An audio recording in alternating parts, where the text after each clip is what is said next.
అనుమాన పిశాచం. ఈ కథను రాసిన వారు ఆర్. శ్యామలరావు. ఇక కథలోకి వెళ్దాం. కోసల దేశపు రాజుకు సునందుడు, జీవకుడు అని ఇద్దరు కుమారులుండేవారు.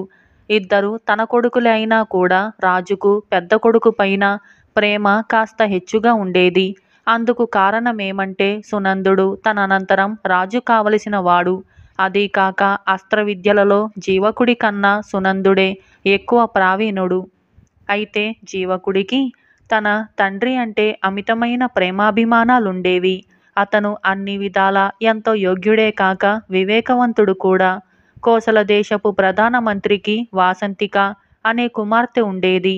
రాజకుమారులిద్దరూ చిన్నతనం నుంచి ఆమెతో స్నేహంగా ఉంటూ పెళ్ళియీడు వచ్చాక ఇద్దరు ఆమెనే చేసుకుంటామని పట్టుబట్టారు. వాసంతిక మిమ్మల్ని ఇద్దరిని ఎలా పెళ్లాడుతుంది? మీరిద్దరూ ఏదో ఒక వడంబడిక చేసుకోండి అని రాజు, మంత్రి కూడా రాజకుమారులకు చెప్పి చూశాడు. కాని లాభం లేకపోయింది. ఇద్దరిలో ఏ ఒక్కరూ త్యాగానికి సిద్ధపడలేదు. అప్పుడు రాజుగారు ఇద్దరికీ ఒక పోటీ ఏర్పాటు చేశాడు. రాజభవనం మీది నుంచి అన్నదమ్ములిద్దరూ చెరొక బాణము వదలాలి. ఎవరి బాణం హెచ్చు దూరం వెళ్ళినట్టుగా రుజువైతే వారు వాసంతికను వివాహం చేసుకోవాలి. రాజుగారు ఇలాంటి పరీక్ష ఎప్పుడైతే పెట్టాడో అప్పుడే జీవకుడు తనకు వాసంతిక దక్కదనుకున్నాడు. అయినా అతను పోటీ చేశాడు. సునందుడు రాజభవనం మీది నుంచి మొదటి బాణం వదిలాడు. అది చాలా దూరం వెళ్ళి కింద పడింది. తరువాత జీవకుడు కూడా తన శక్తి కొద్దీ బాణాన్ని వదిలాడు. కాని అది ఎంత దూరం వెళ్ళిందో ఎక్కడ పడిందో ఎవరికీ కనిపించలేదు. భటులు ఎంతో దూరం వెళ్ళి ఆ బాణం కోసం వెతికారు.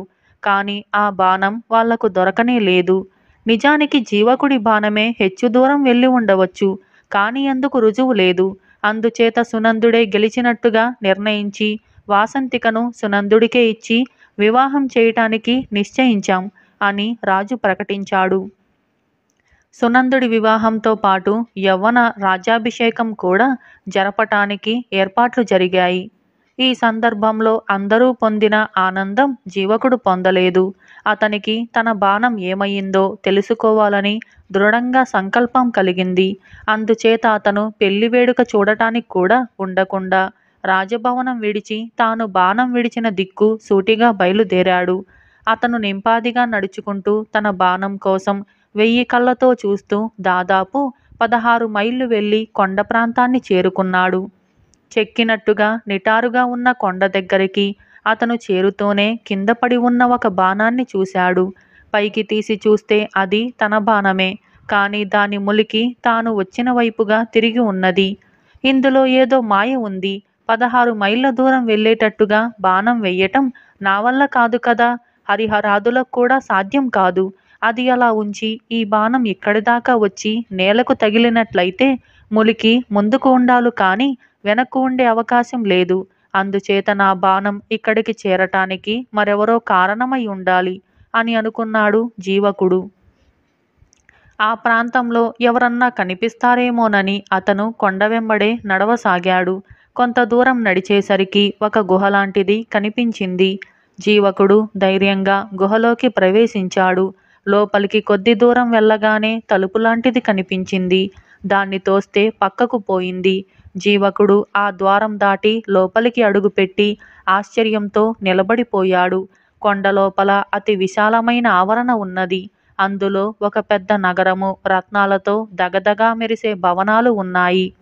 ఆ భవనాల మధ్యగా విశాలమైన మార్గము, ఆ మార్గం చివర ఒక దివ్యమైన రాజభవనము కనిపించాయి. జీవకుడు ఆ మార్గం వెంబడి రాజభవనాన్ని చేరుకొని లోపలికి అడుగు పెట్టాడు. లోపల ఒక పెద్ద చావడి, అందులో అనేకమైన బంగారు ఆసనాలు, వాటి మీద దేవతా స్త్రీలను మించే రూపురేఖలు గల అనేక మంది స్త్రీలు ఉన్నారు. ఆ స్త్రీలలో రాణి అనిపించేలాగా ఉన్న ఒక సుందరి ఎదురుగా వచ్చి రా జీవక, నీకు స్వాగతం అంటూ ఆహ్వానించింది. జీవకుడు మరింత ఆశ్చర్యపడుతూ ఎవరు నువ్వు? నా పేరు నీకెలా తెలిసింది? మా రాజధానికి ఇంత సమీపంలో మాకెవరికీ తెలియకుండా ఇక్కడ మీరందరూ ఎలా నివసిస్తున్నారు అని ఆమెను అడిగాడు. నేను యక్షేశ్వరుడి కుమార్తెను. నా పేరు శంపాలత. మా తండ్రి నా కోసం ఈ నగరం చాలా కాలం క్రితమే నిర్మించాడు. నేను నీ విషయాలన్నీ మొదటి నుంచి శ్రద్ధగానే తెలుసుకుంటున్నాను. నిజానికి ఆ వాసంతిక నీకు భార్య కావటానికి అర్హురాలు కాదు. నీ అన్న కన్నా చాలా గొప్ప యోగం కలవాడివి. అందుచేత నువ్వు బాణం వదిలినప్పుడు నేను నా విద్యా కౌశలంతో దాన్ని అదృశ్యం చేసి ఈ ప్రాంతాల వచ్చి పడేటట్టుగా చేశాను. దానికోసం నువ్వు ఎప్పుడు వస్తావా అని ఎదురు చూస్తున్నాను. నీకు అభ్యంతరం లేకపోతే నన్ను పెళ్లాడి ఇక్కడ అంతులేని దేవభోగాలు అనుభవించవచ్చు అన్నది యక్షిణి. జీవకుడు తన చెవులను తానే నమ్మలేకపోయాడు. నిజానికి ఈ శంపాలత దేవతా స్త్రీ కావటమే కాక వాసంతిక కన్నా 1000 రెట్లు సౌందర్యవతి. ఆమెను పెళ్లాడటానికి ఇష్టం లేకపోవటం అనేది ఊహించటానికి కూడా వీల్లేదు. నీ ఇష్టం, నువ్వు ఏం చేయమంటే అది చేస్తాను. అది వరకే నా జీవితం నీ ఆధీనమైంది. నా జీవితమంతా ఇలాగే గడిచిపోతే నాకేమీ అభ్యంతరం లేదు అన్నాడు జీవకుడు. అతను ఆమె వెంట తిరిగి రాజభవనం అన్ని మూలల్ని చూశాడు. ఎక్కడ చూసినా బంగారము రత్నాలు తప్ప అతనికి మరొకటి కనిపించలేదు. అలకాపురం కూడా అంతకంటే అందంగా ఉంటుందని అతనికి తోచలేదు. ఇద్దరు వివాహం చేసుకొని దాంపత్య జీవితం సాగించారు. కలలో కూడా ఊహించని సుఖాలన్నీ జీవకుడు ఇప్పుడు ప్రత్యక్షంగా అనుభవిస్తున్నాడు. ఇలా 1 మాసం గడిచింది. జీవకుడికి తన తండ్రి మిగిలిన వాళ్ళు జ్ఞాపకమొచ్చారు. అతని మనస్సు కలవరపడింది. అతను ఎంతో విరక్తితో ఇల్లు విడిచి వచ్చాడు. తాను కనిపించకపోతే తన వాళ్ళు ఆదుర్దా పడతారన్న ఆలోచన కూడా అతనికి ఆ సమయంలో తట్టలేదు. అందరూ పెళ్లి హడావిడిలోనూ అలాగే రాజ్యాభిషేకం హడావిడిలోనూ ఉండటం చేత జీవకుడు ఎటో వెళ్ళిపోయిన సంగతి వెంటనే గమనించి ఉండరు. కానీ గమనించినాక వాళ్ళు ఎంత బాధపడ్డారో అన్న ఆలోచన ఇప్పుడు జీవకుణ్ణి బాధించసాగింది. యక్షిణి అతని విచారాన్ని గమనించి కారణం అడిగింది. నేను ఇంటి నుంచి చెప్పకుండా వచ్చేశాను. మళ్ళీ వెళ్ళి మా వాళ్ళందరినీ చూసి వాళ్ళతో 2 రోజులు గడిపి రావాలని ఉన్నది అని చెప్పాడు. సరే, తప్పకుండా వెళ్ళు. నీ ప్రయత్నానికి అవసరమైన ఏర్పాట్లన్నీ నేను చేస్తాను. కానీ ఒక్కటే షరతు, నువ్వు ఏ పరిస్థితుల్లోనూ నన్ను గురించి గాని మనం ఉన్న ఈ ప్రదేశం గురించి గాని ఎవరికీ తెలియనివ్వరాదు అని అన్నది శంపాలత. అందుకు జీవకుడు సమ్మతించాడు. అతని ప్రయాణానికి గాను శంపాలత పెద్ద ఏర్పాట్లు చేసింది. అతనికి రత్నాలు పొదిగిన రథము, దాన్ని లాగటానికి దేవతాశ్వాలు, అశ్వరూఢులైన పరివారము, అతన్ని బంధువులందరికీ రత్నాభరణములు, బంగారు బట్టలు అన్నీ సిద్ధం చేయబడ్డాయి. చెప్పకుండా వెళ్ళిపోయి దేవలోకం నుంచి దిగివచ్చినట్టుగా తిరిగి వచ్చిన తన చిన్న కొడుకును చూసి రాజు చాలా సంతోషించాడు. మంత్రి మిగిలిన సభికులు మాత్రం సంతోషించలేదు. ఏదో రాజకీయమైన ఉపద్రవం తెచ్చిపెట్టడానికే జీవకుడు తిరిగి వచ్చాడని, అతనికి తండ్రిపైన అన్నపైన విరోధం తప్ప విహితం ఉండే అవకాశమే లేదని వాళ్ళు అనుకున్నారు. జీవకుడు తన తండ్రితో తాను సుఖంగా ఏ లోటు లేకుండా ఉంటున్నానని చెప్పాడు. కానీ తాను ఉండే చోటు ఏదో చెప్పలేదు. తానొక యక్షిణిని పెళ్లాడిన సంగతి అసలే చెప్పలేదు. తండ్రి ఎంత బలవంతం చేసినా ఉండకుండా అతను 2 రోజుల అనంతరం తన పరివారంతో సహా తిరిగి వెళ్ళిపోతూ అప్పుడప్పుడు వచ్చిపోతూ ఉంటానని తండ్రికి మాట ఇచ్చాడు. జీవకుడు తిరిగి వెళ్ళాక మంత్రి మొదలైన వాళ్ళు రాజును గట్టిగా హెచ్చరించుతూ జీవకుడు కోసల రాజ్యం కాజేయటానికి ఏవో రహస్య ప్రయత్నాలు చేస్తున్నాడని, అతనికెవరో బలవంతులు సహాయం చేస్తున్నారని అన్నారు. అనుమాన పిశాచం రాజుబుర్రలో కూడా ప్రవేశించింది. మంత్రి మొదలైన వారి అనుమానం సరి అయినది అయి ఉండాలి.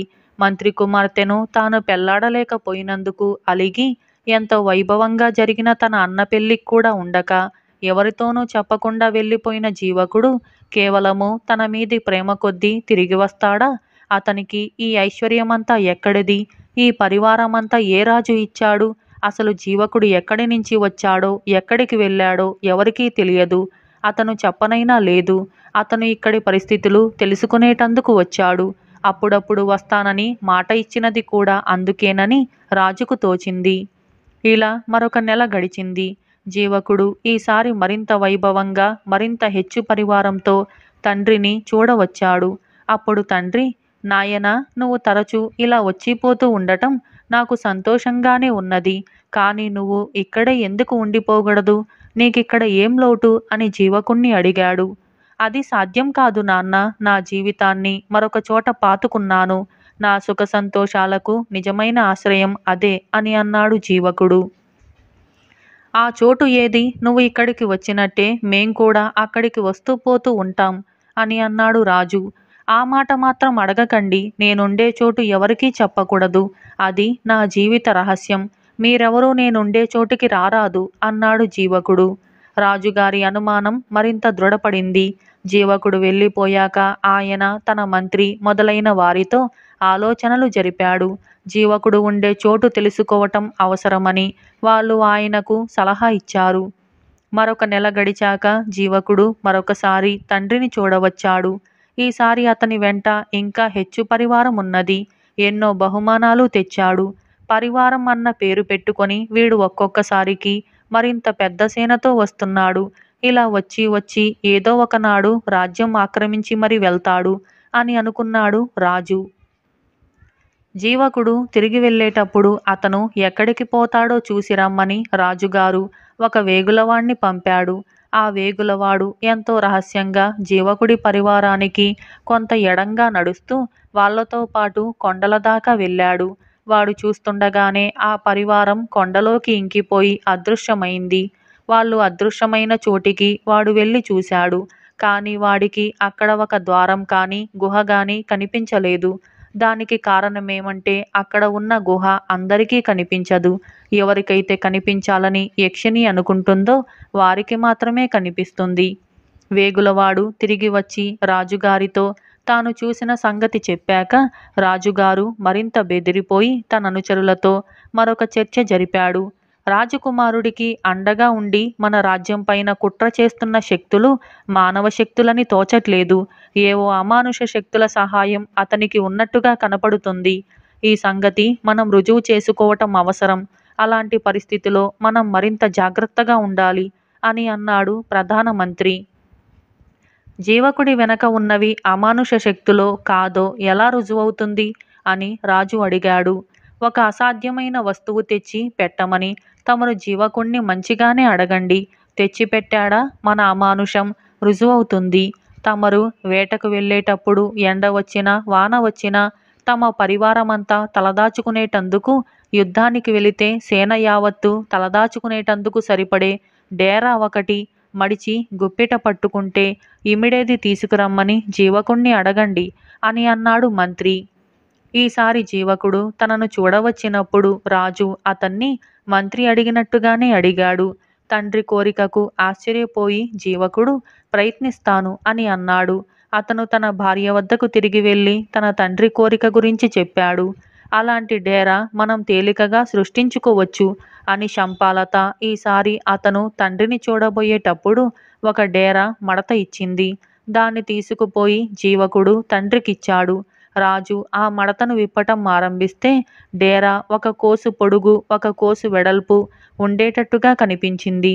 జీవకుడు వెళ్ళాక రాజు మళ్ళీ రహస్య సమావేశం జరిపి నా కొడుకు ఏదో అమానుష శక్తి సహాయం చేస్తుందనటానికి సందేహమే లేదు. ఇప్పుడు కర్తవ్యం ఏమిటి అని తన సలహాదారులను అడిగాడు. ఈసారి జీవకుడు వచ్చినప్పుడు అతన్ని హత్య చేయించండి అని ఒకరు సలహా ఇచ్చారు. అందుకు రాజు ఒప్పుకోలేదు. జీవకుడు దుస్తంత్రం పన్నుతున్నట్టుగా ద్రోహం తలపెట్టినట్టుగా సాక్ష్యం లేకుండా అతన్ని హత్య చేసేస్తే అతని వెనక ఉన్న అమానుష శక్తులు చూస్తూ ఊరుకోవని, అది కొరివితో తలగొక్కోవటమే అవుతుందని ఆయన అన్నాడు. నిజమే మహారాజా, మనం యుక్తి చేతనే అపాయం తప్పించాలి. ఎంత సేననైనా జయించగలవాడు మన పక్షాన ఉండి వాడు తమరి చెప్పు చేతల్లో ఉండేటట్టుంటే మన రాజ్యానికి భంగం రాదు. అలాంటి బలాఢ్యుణ్ణి ఒక్కణ్ణి తీసుకురమ్మని తమరు జీవకుణ్ణి అడగండి. అతను మీ కోరిక తీర్చిన పక్షంలో అతనికి దురుద్దేశం లేదని తెలిసిపోవటమే కాకుండా మనకిక ఏ శత్రువు నుంచి భయం ఉండదు అన్నాడు మంత్రి. జీవకుడు మరొకసారి తనను చూడవచ్చినప్పుడు రాజు, నాయనా, నాకు శత్రు భయం ఇటీవల చాలా జాస్తి అయింది. ఎంతటి సేననైనా జయించగలిగి నేను చెప్పినట్టుగా నడుచుకోగలవాణ్ణి ఎవణ్ణైనా తీసుకురాగలిగితే నేను నిశ్చింతగా ఉంటాను అని అన్నాడు. ఈ కోరిక జీవకుడికి అసాధ్యంగా కనపడింది. అయినా అతను వెళ్ళి తన భార్యకు తండ్రి కోరిక తెలిపాడు. మీ తండ్రి కోరదగినది కోరాడు అన్నది శంపాలత. నేనప్పుడే అనుకున్నాను, అలాంటి బలాఢ్యుడు ఎక్కడా ఉండడు అని అన్నాడు జీవకుడు. ఉండటం ఉన్నాడు. అతను మా అన్నే. నేను చెబితే మీ తండ్రి వద్దకు వెళ్ళి ఆయన ఏది చెయ్యమంటే అది చేస్తాడు. కానీ మా అన్న చాలా ముక్కోపి, దురుసు మనిషి. అతనితో మీ తండ్రి వేగగలడా అని నా సందేహం అన్నదామె. మా తండ్రి చెప్పినట్టుగా వినే పక్షంలో మీ అన్న ఎంత ముక్కోపి అయినా పర్వాలేదు. దయచేసి అతన్ని మా తండ్రి దగ్గరికి పంపగలవా అని అన్నాడు జీవకుడు. ఆలస్యమెందుకు, ఇవాళే పంపుతాను అన్నది శంపాలత. ఆ రోజు కోసలలో రాజు కొలువుతీరి ఉండగా ఒక భయంకరాకారుడు 30 మనుగుల బరువుగల ఇనప గద ఒకటి భుజాన పెట్టుకొని భూమి అదిరేటట్టుగా నడుచుకుంటూ వచ్చి రాజుగారి ఎదుట నిలబడి, నన్ను రమ్మన్నావట, ఏం పని ఉండి రమ్మన్నావు అని సభ మారుమోగేటట్టుగా అరిచాడు. అందరూ భయంతో వణికిపోయారు. రాజుగారు ఆ ఆకారాన్ని చూడలేక 2 చేతులా కళ్ళు మూసుకున్నాడు.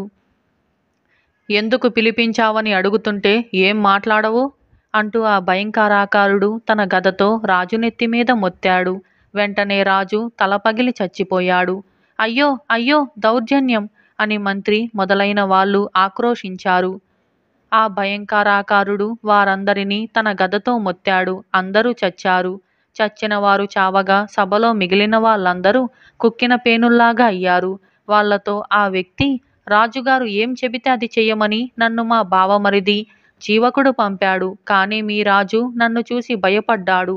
అలాంటి వాడి కింద నేను ఎలా సేవ చేస్తాను? ఇక నుంచి మీ రాజ్యానికి మా బావమరిది జీవకుడే రాజుగా ఉంటాడు. అందుకు అభ్యంతరం చెప్పేవాళ్ళెవరైనా ఉంటే ఇప్పుడే చెప్పండి అని అన్నాడు.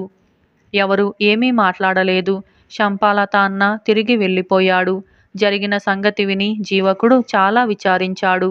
నీ తండ్రి నిన్ను శత్రువు కింద జమకట్టిన వాడే. తన దుర్మార్గాన్ని నువ్వు తెలుసుకోలేకపోయావు. తన దుర్మరణాన్ని అతనే కోరి తెచ్చుకున్నాడు.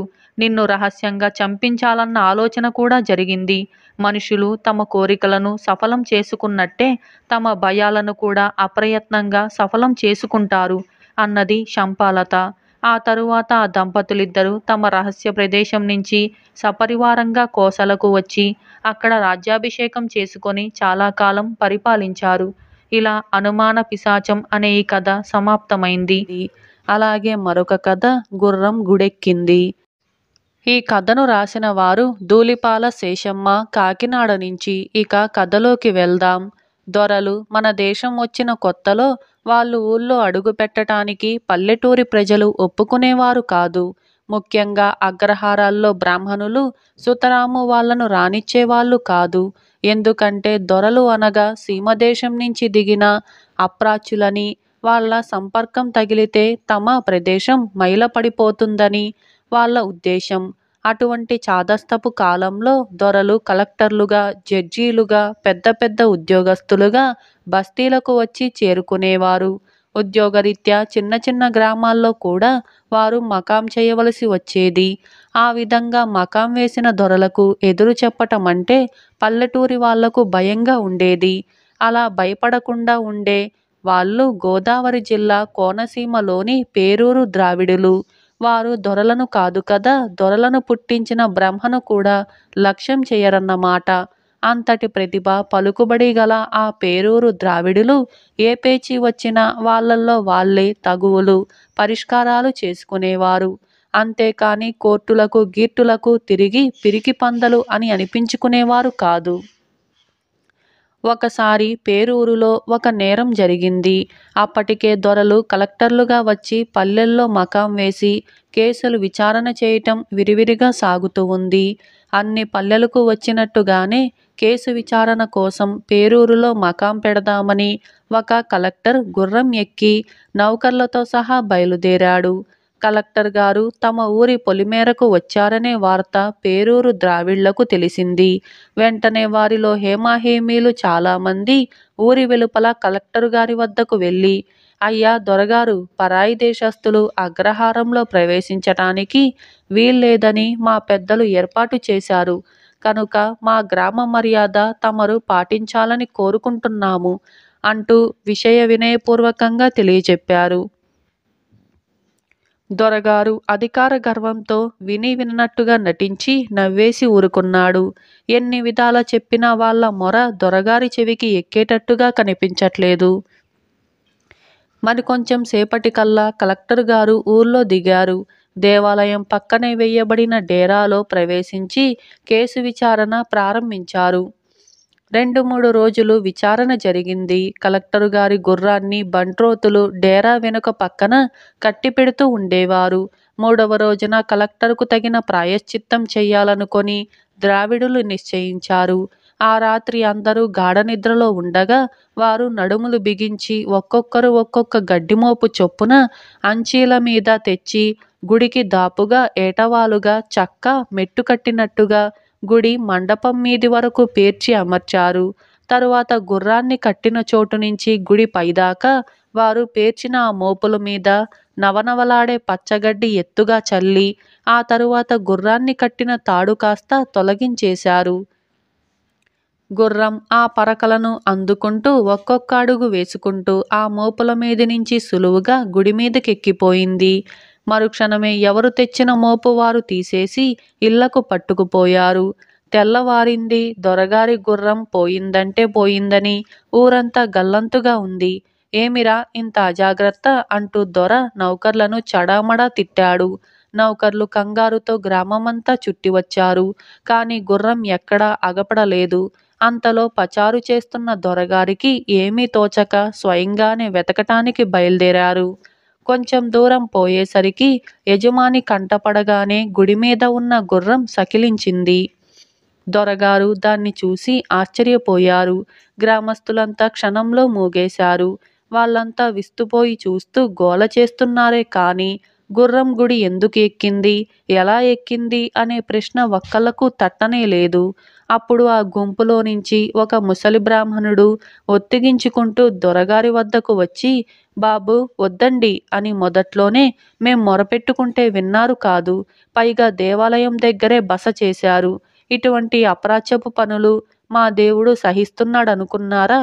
మా దేవుడికిప్పుడు కోపం వచ్చింది. అందుకనే మీ గుర్రాన్ని గుడెక్కించేశాడు. ఇప్పుడైతే పోయిందేమిటి? శరణు అన్న వాళ్ళను క్షమిస్తాడు మా దేవుడు. ఆయన కరుణిస్తే మీ గుర్రం మళ్ళీ మీకు దక్కుతుంది. కనుక దేవునికి సాష్టాంగ పని మొక్కుకోండి అని అన్నాడు. దొరగారికి ఈ మాట నచ్చింది. ఆ వృద్ధ బ్రాహ్మణుడు చెప్పినట్టుగా దేవుణ్ణి ప్రార్థించారు. ఈ విధంగా దొరగారు చతుస్సాగర పర్యంతం చెప్పుకొన్న తరువాత ఆయనతో ద్రావిడ బ్రాహ్మణులు, మీరు నిశ్చింతగా ఉండండి, మీ గుర్రానికి వచ్చిన ఆపదేమీ లేదు అని అభయమిచ్చారు. ఆ రాత్రికి రాత్రి గడ్డి మోపులు మెట్లుగా పేర్చి మునుపు ఏ విధంగా గుర్రాన్ని గుడి ఎక్కించారో అలాగే చీమ చిటుక్కుమనకుండా మళ్ళీ దాన్ని భద్రంగా కిందికి దింపి యథాస్థానంలో డేరా వెనుక గుంజకు కట్టేశారు. మర్నాడు తెల్లవారేసరికల్లా తన గుర్రం సురక్షితంగా మకాంలో ఉండటం చూసి కలెక్టర్ గారు ఉప్పొంగిపోయారు.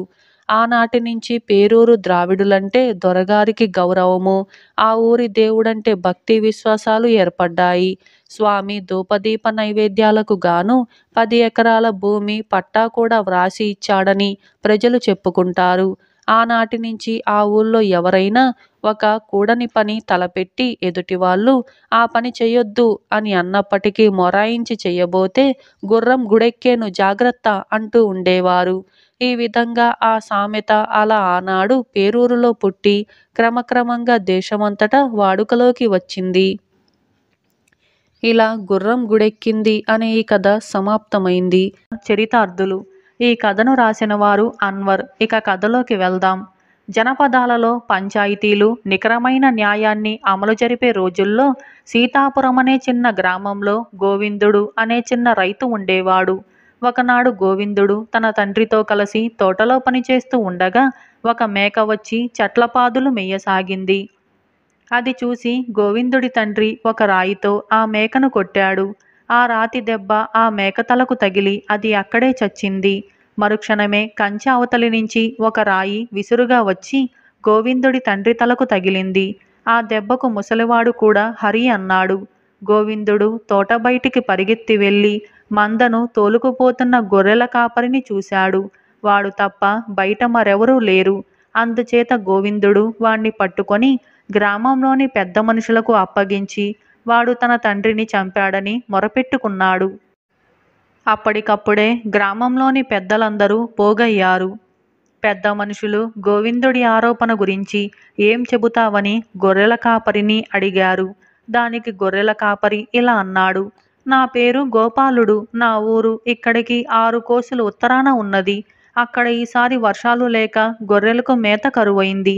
అందువల్ల నేను నా గొర్రెలను మేపుకుంటూ ఇటుగా వచ్చాను. నా మందలోని ఒక మేక ఈ గోవిందుడి తోటలోకి పోయి మేయసాగింది. ఆ ముసలాడు దాన్ని రాయితో కొట్టి చంపాడు. కోపంలో ఒళ్ళు తెలియక నేను ఆ ముసలాన్ని రాయితో కొట్టాను. ఆ దెబ్బకు ముసలాడు కూడా చచ్చాడు. జరిగింది చెప్పాను. తమరందరూ ఏం తీర్పు చెప్పినా శిరసావహిస్తాను అని అన్నాడు. వాడు నిజం చెప్పినందుకు అందరూ సంతోషించారు. కానీ తమ ఆచారం ప్రకారం వాడికి మరణదండన విధించారు. అయితే అదే ఆచారం ప్రకారం గోవిందుడు గోపాలుడి వద్ద కొంత పరిహారం పుచ్చుకొని క్షమించవచ్చు. గోవిందుడు వాణ్ణి క్షమించటానికి నిరాకరించాడు. అందుచేత గోపాలుడికి మరణదండన ఖాయమైంది. గోపాలుడు గ్రామ పెద్దలతో కర్మఫలం అనుభవించవలసిందే. నాకు ఇది రాసి ఉంటే ఎవరు మాత్రం ఏం చేయగలరు? అయితే నాది ఒక చిన్న విన్నపం. నాకు 5 సంవత్సరాల వయసు గల తమ్ముడు ఒకడు ఉన్నాడు. నా తండ్రి చనిపోతూ తన ఆస్తిని మా ఇద్దరికీ పంచి వాడి పోషణ భారంతో పాటు వాడి వాటా ధనం కూడా నాకు అప్పగించిపోయాడు. ఆ ధనాన్ని నా వంతు ధనంతో పాటు ఒక రహస్యమైన చోట భూమిలో దాచాను. ఆ విషయం నాకు తప్ప మరెవరికీ తెలియదు. నేను ఇక్కడ మరణదండన పడి చనిపోతే వాడికి అది ఎలా తెలుస్తుంది? అక్కడ భూమిలో ఉండిపోతుందది. నా చిన్న తమ్ముడు దిక్కులేని వాడైపోతాడు. 3 రోజులు వ్యవధి ఇస్తే ఆ ధనం పైకి తీసి దాన్ని నా తమ్ముడితో పాటు ఎవరికైనా నమ్మకస్తుడికి అప్పగించి వస్తాను అని అన్నాడు. అలా చెయ్యాలంటే నీకు ఎవరైనా జామీను ఉండాలి అన్నారు గ్రామ పెద్దలు. అక్కడ గోపాలుణ్ణి ఎరిగిన వారెవరూ లేరు. గోపాలుడు అందరి ముఖాలు పరికించి చూసి టీవీగా కూర్చొని ఉన్న కృష్ణయ్య అనే రైతును చూపించి ఆయన జామీను ఉంటారు అని అన్నాడు. కృష్ణయ్య అందుకు సరేనని ఒప్పుకొని 3వ రోజు సూర్యాస్తమయం సమయం వరకు గోపాలుడికి గడివిచ్చి పంపాడు. గోపాలుడు తన మందను తోలుకొని వెళ్ళిపోయాడు. 3వ నాడు మధ్యాహ్నం దాటినా గోపాలుడి జాడ లేదు. పాపం అమాయకుడి కృష్ణయ్య గారు తన ప్రాణాల మీదికి తెచ్చుకున్నాడే అని గ్రామస్తులు బాధపడసాగారు. ఎందుకంటే నేరస్తుడి శిక్ష జామీను ఉన్నవాడు అనుభవించాలి. సాయంకాలం ఈ సంగతి తేల్చటానికి పంచాయితీ కూడింది. అయితే సూర్యాస్తమయానికి ఇంకా ఒక గడియ వ్యవధి ఉందనగా గోపాలుడు వగర్చుతూ పరుగు పరుగున వచ్చి పెద్దలను చేరుకున్నాడు. వాణ్ణి చూసి అప్రయత్నంగా అందరూ బేష్ గోపాలుడా అని అన్నారు. మాట నిలబెట్టుకునేటందుకు తిరిగి వచ్చాను అన్నాడు గోపాలుడు. మానవత్వం నిరూపించుకునేటందుకు జామీనుంటిని అన్నాడు కృష్ణయ్య. గోపాలుడు మాట నిలబెట్టుకున్నాడు. కృష్ణయ్య గారు తన మానవత్వం నిరూపించుకున్నాడు. నేను దయగలివాడినని నిరూపించటానికి గోపాలుణ్ణి క్షమిస్తున్నాను అని అన్నాడు గోవిందుడు. పంచాయతీదారులు జరిగిందంతా చూసి ముగ్గురిని మెచ్చుకున్నారు. ఆ రోజు గోవిందుడే గోపాలుణ్ణి తన అతిథిగా తీసుకుపోయి మరుసటి రోజు వాణ్ణి సాదరంగా సాగనంపాడు. ఇలా చరితార్థులు అనే ఈ కథ సమాప్తమైంది. ఈ కథను రాసిన వారు అన్వర్. అలాగే మరొక కథ ముఖస్తుతికి ముందు. ఈ కథను రాసిన వారు మల్లాది వెంకట కృష్ణమూర్తి. ఇక కథలోకి వెళ్దాం. పూర్వం ఒక గ్రామంలో సోమవర్మ అనేవాడు ఉండేవాడు. వాడికి చదువు సంధ్యలు అట్టే అబ్బకపోవటం వల్ల తండ్రి తాతలు సంపాదించిన ఆస్తి మీద బ్రతుకుతూ ఉండేవాడు. వాడికి ముక్కు మీద కోపం ఉండేది. అయితే వాడిలో ఒక బలహీనత కూడా ఉంది. అదేమిటంటే పొగడ్తకు పొంగిపోవటం. సోమవర్మ పొరుగున చేరిన ముసలాయన అడపాదడపా సోమవర్మ దగ్గర చేబదుళ్ళు చేస్తూ ఉండేవాడు. ఆ చేబదుల్ని తీర్చవలసింది పోగా ఆయన భార్యని పంపించేవాడు. అవి తీర్చవలసిన సమయానికి ముసలాయన భార్య వచ్చి సోమవర్మ బలహీనతను గ్రహించినది కావటం చేత అతన్ని తెగ పొగిడి పాత బాకీ ఇవ్వకపోగా మరికొంత డబ్బుని చేబదులుగా తీసుకుపోయేది. నాయనా, అది ఇది కలిపి వచ్చే నెల ఇస్తాను. నీ మనసు నవనీతం. అయినా నిన్ను బ్రతిమాలుకోవటం మా ధర్మం కదా. నీ వంటి జాలిగుండె ఎంతమంది కొడుకులకు ఉంటుంది నాయనా అని ముసలావిడ అనేసరికి సోమవర్మ పొంగిపోయేవాడు. సోమవర్మలో ఉన్న ఈ బలహీనత అతని భార్యకు ఎంతో చిరాకు తెప్పించేది. ఇలా నెలల తరబడి సాగిపోతూ ఉన్నది. ముసలాయనకు జబ్బు చేసిందనో, తలవని తలంపుగా ఏదో ఖర్చు వచ్చి పడిందనో ముసలావిడ సాకు చెప్పి పాత బాకీ తీర్చటానికి బదులు కొత్త చేబదులు పుచ్చుకొని సోమవర్మను ముఖస్థుతితో ఉబ్బి తబ్బిబ్బయ్యేలా చేసి వెళుతూ ఉన్నది. దీనికి విరుగుడు ఏమిటో అతని భార్యకు అంతు చిక్కలేదు. ఇలా ఉండగా సోమవర్మ మేనమామ వచ్చాడు. ఆ సమయంలో సోమవర్మ ఇంట్లో లేడు. అతని భార్య అతనితో తన మొగుడి బలహీనతను గురించి విపులంగా చెప్పింది. ఆ రోజు రాత్రి భోజనాలు అయ్యాక సోమవర్మ మేనమామ అతని భార్యను దగ్గర కూర్చోబెట్టుకొని, మా సోమవర్మను చూస్తే నాకెంతో సంతోషం. వీడు తండ్రి తాతల ఆస్తిని తగలేయకుండా ఎంతో పొదుపుగా నెట్టుకొస్తున్నాడు. ఈడు వాడే మా పెద్దనాన్నగారి అబ్బాయి. ఆస్తి అంతా అప్పుల వాళ్లకు దారపోసేశాడు అని అన్నాడు. ఆ మాటకు సోమవర్మ భార్య పొరుగింటి వృద్ధ దంపతులు చేబద్దులు తీసుకొని తిరిగి ఇవ్వటం పోగా ఆ విషయాల గురించి చెప్పింది. ఆయన అందుకు బిగ్గరగా నవ్వి సోమవర్మ భుజం తడుతూ, తప్పమ్మాయి, నీకు మా వాడి సంగతి ఏమీ తెలియదు. వీడు ఏ పని చేసినా ఎంతో ముందు చూపుతో చేస్తాడు. మీ పెళ్లి రోజు వచ్చే నెలలో కదూ, నీకేదైనా నగ చేయిద్దామనే ఉద్దేశంతో ఆ బాకీ వసూలు చేయకుండా ఆపి ఉంటాడు. వసూలు చేసి ఉంటే ఈ పాటికి ఖర్చు అయ్యేదే కదా అని అన్నాడు. అవును మామయ్య, గాజులు చేయిద్దామని అన్నాడు సోమవర్మ. వాళ్ళు ఆ బాకీ తీర్చినప్పటి మాట కదా అన్నది సోమవర్మ భార్య. తప్పు, వడ్డీతో సహా వసూలు చేస్తాడు మా వాడు. రేపా పాటికి వసూలు చేయకపోతే చూడు అంటూ సోమవర్మను అతని మేనమామ ఉబ్బి తబ్బిబ్బయ్యేలాగా చేశాడు. దాంతో సోమవర్మ ముసలివాళ్ల దగ్గరికి వెళ్ళి బాకీ సొమ్ము ఇస్తారా చస్తారా అని కూర్చొని వసూలు చేసుకొచ్చాడు. ఆ డబ్బు పెట్టి సోమవర్మ తన పెళ్ళానికి గాజులు చేయించిన దాకా అతని మేనమామ వాళ్ళ ఇంట నుంచి కదలలేదు. సోమవర్మ భార్య ఆయనకు కృతజ్ఞత చెప్పుకోవటమే కాక ముఖస్థుతికి విరుగుడు ముఖస్థుతేనన్న విషయం తెలుసుకున్నది. ఇలా ముఖస్థుతికి ముందు అన్న ఈ కథ సమాప్తమైంది. ఈ కథను రాసిన వారు మల్లాది వెంకటకృష్ణమూర్తి. ఇటువంటి మరిన్ని కథల కోసం ఇప్పుడే మన ఛానల్ని సబ్స్క్రైబ్ చేసుకోండి. మీకు ఈ కథ నచ్చిందైతే ఇప్పుడే లైక్ చేయండి. ఇటువంటి మరిన్ని కథల కోసం like, share, subscribe and comment. అలాగే చందమామ కథల్ని మీరు కూడా మాలాగే చదివి ఆనందించాలని అనుకుంటున్నారా? అయితే వీవై థాట్స్ అనే మా ఇన్స్టాగ్రామ్ పేజీని కూడా ఫాలో అవ్వండి. అలాగే మరిన్ని మ్యాగజైన్ కథల్ని ఇంకా విని ఆనందించాలనుకుంటున్నారా? విచిత్రం అనే మా మరొక ఛానల్ని కూడా సబ్స్క్రైబ్ చేసుకోండి. Like, share, subscribe and comment. Thank you for watching.